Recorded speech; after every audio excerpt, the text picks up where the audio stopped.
So there have been a lot of conversations going on in Korea in regards to Maplestory.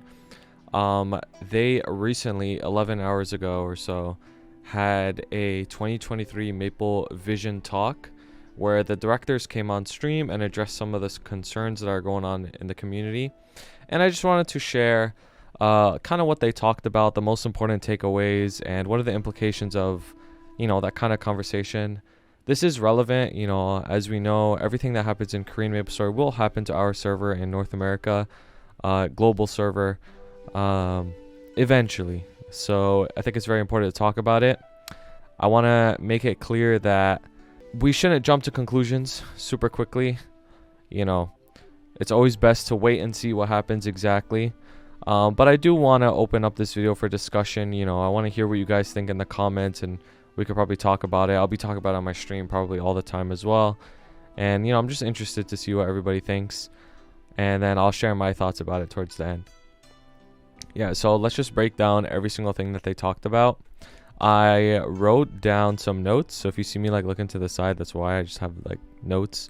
So to start off, this is in regards to people's progression. So they noticed that around level 240, people tend to quit on this game, which I've noticed myself, talking to people on my stream as well. I've noticed that, when you get to Asphera and you're trying to push to 250 and you're around there, people generally quit because it does get pretty tough.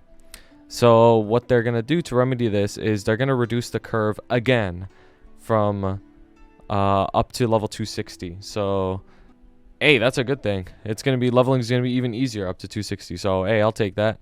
That's what they suggested that they would do. But after 260, you reach another wall in the game that a lot of people struggle with, and it's a very, very common question that I get asked all the time, is progressing after 260 in regards to Sacred Force and stuff like that, because it does get really slow. Obtaining Sacred Force is really slow. Although in the Savior patch we do get more symbols for Sacred Force, it's still really slow. It's still way slower than Arcane dailies ever were. So they did say that they're going to try and make other system improvements that would help remedy that. Now, they kept it vague. We don't know exactly what that means. But, hey, if they said they were going to make it easier, then hopefully, all we can do is hope and pray that, they make Sacred Force and 260 plus easier somehow.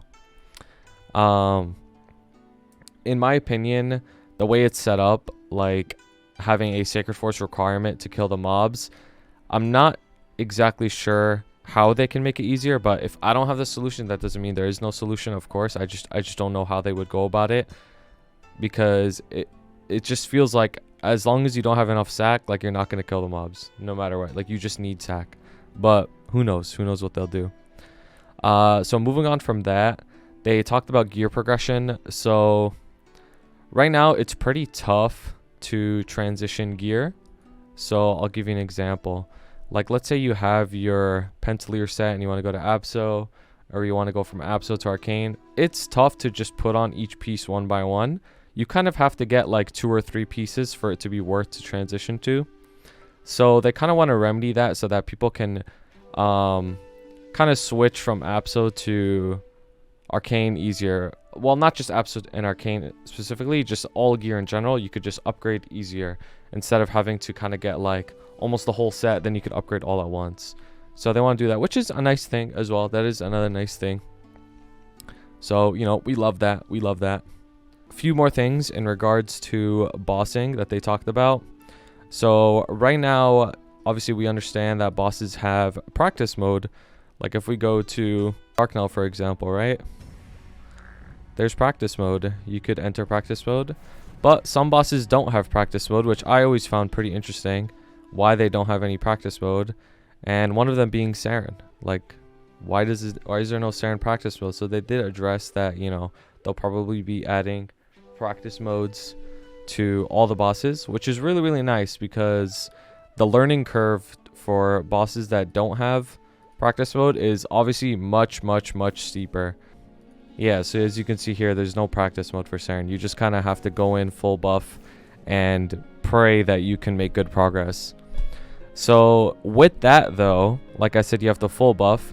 If you want to run again, and let's say you want to use your guild skills, you have to wait out all of your buffs to come up again before you can try again. Whereas in practice mode, you could just keep running it over and over and over and over again and learn it that way. And it's really, really annoying to wait out all your buffs. Like, it really is annoying. So they do want to try and remedy that as well, which is nice. Another nice thing. So it sounds like I'm just, saying good things so far. Another thing they mentioned is impossible mechanics to deal with in bossing. So take, for example, they specifically mentioned this during Lucid when you get random teleported in the middle of Dragon. Like, that's an impossible mechanic. Like, you can't do anything about that unless you preemptively, like, iframe or something like that. There's, like, no counterplay around it. And they mentioned more than that. I think, like, Darkanel meteors, Black Mage purples, Magnus balls, stuff like that. All these, like, really, really annoying mechanics. They want to make them easier because there's almost no counterplay to a lot of them. It's just very, very annoying. One last thing in regards to bossing that they mention is side content. So as you may or may not have noticed, this is usually the trend with Maplestory, is they only really release end game stuff in regards to bossing. So they just released Karing in Korea, and we got Kalos somewhere recently that people just started clearing. And if they just keep releasing end game stuff and you can't ever get to that point, what's the point? Like, almost nobody's gonna reach that content in the game. So they do want to try and release side content, side bosses that more people can do as well, which is nice. It's nice to always have more bosses in the game, so that's cool. And now this is kind of like the meat and potatoes of this whole thing. So that's all like the good changes they want to do, and this is the stuff that everybody's going to be talking about now.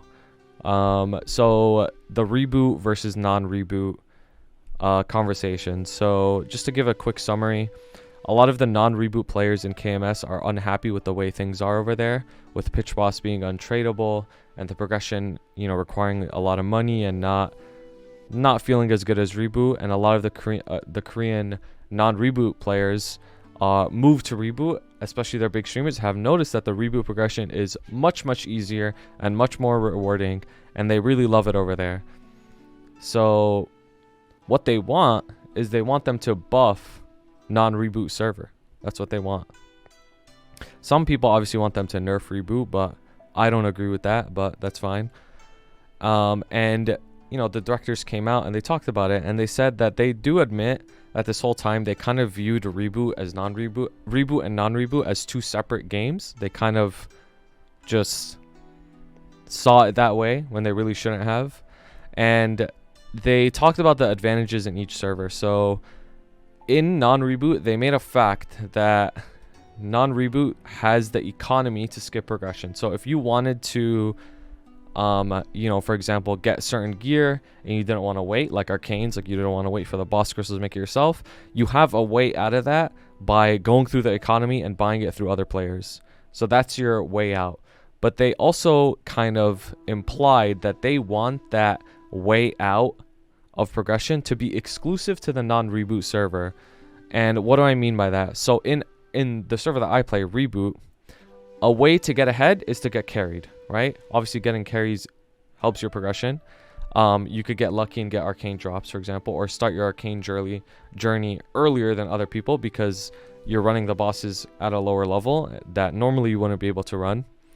And they noticed that has become a culture in Reboot, and it's become such a big culture that people are even smegging that they're selling boss carry services. So they don't like that. They don't like that that's the case. And they don't like that Reboot players can get carried and get ahead. They want that way out of the easy progression to be exclusive to non-Reboot through the economy. That's their ideal vision. That's the way they're implying it. So they mentioned that they would, not only would they try to like ban boss selling services and stuff like that, but they want to go even further and systematically change the way carries are done in the game at large entirely. So we don't know what that means exactly. We're gonna have to wait for the update, but that's gonna be a big conversation piece for a lot of people, is how are they going to change the way carries even work? Like, what does that even mean? Are they gonna require people to have, I don't know, a certain amount of arcane force to enter the boss, or some sort of damage requirement to get loot or something? Like, who knows? Like, who knows what they're gonna do? But they seem to be implying that they don't like these carries and that they want it to kind of not be that way in Reboot. Another thing they mentioned is the amount of mesos you get in Reboot has gone up, you know, through boss crystals, through farming rates, stuff like that. But since the meso has gone up, they noticed that the prices of flames and cubes hasn't changed at all. Flames and cubes have been the same price since release. Since day one that they've been released, they've been the exact same price, but the mesos have gone up. They didn't say that they would specifically change flame and cube costs, but they did mention that they haven't changed. So a lot of people, that leads a lot of people to thinking that they're going to adjust flame and cube cost. Obviously it's not confirmed, nothing is confirmed, but this is all speculation, and that's just what they mentioned. They mentioned that flame and cube costs haven't changed even though the meso has gone up. So I mean, that's about it. That's like the main points of what they've talked about in their Maple Vision talk. You know, there are some good changes coming up with, you know, faster leveling curve, better like Sacred Force implementations, replacing gear 1 by 1, practice mode, all that stuff. Like that's all like quality of life stuff that's nice. Like, you know, I really do appreciate that.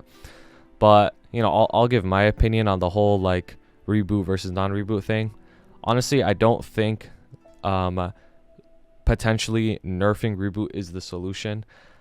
In their brains, they, like Nexon's brain, they probably think it is, because, and it makes sense for them from their perspective, because at the end of the day, it's a company, they want money. Like at the end of the day, it's money, and they know that getting money off of their non-reboot server is what has worked for them for a very long time. So if they make Reboot less appealing, people will go back to non-reboot and spend more money, right? Which I don't think is the right solution. They should just improve non-reboot and make it more appealing rather than making Reboot worse. It's very unfortunate that they seem to be implying that they would make Reboot worse as a solution to all of this. It's very, very sad to hear that when there's so much potential, in my opinion, for Reboot to like really skyrocket. And if they want to talk about money too, like there's potential to make money in Reboot as well. They just need to think outside the box. There's like so much potential there, to be honest with you, but I think it's very sad if they go in this direction. At the end of the day, none of it is confirmed until we get an official update, but they seem to be heavily implying that in their Maple Vision talk, which is very, very sad. And, you know, I'm not a fan of that, but also I like to stay very optimistic. I've been playing this game for a very, very long time. I've been through a lot of shit changes on this game, and I've noticed that if you just doom and get depressed over a lot of things before they even happen, chances are it's usually not as bad as you think, and it's always better to stay optimistic in regards to these things. So that's what I'm going to try to do. I'm going to try to just stay optimistic, wait to see what happens exactly. I'm not going to kind of jump to conclusions, but I am interested in hearing what you guys think about this whole thing, and maybe we can have a conversation about it, because it is interesting. You know, it is interesting what they could potentially do. So yeah, hopefully this video, you know, shed some light on you guys, and let me know if you like this kind of stuff. Just talk about, you know, random game changes and stuff like that in Korea. And yeah, I'll see you next time.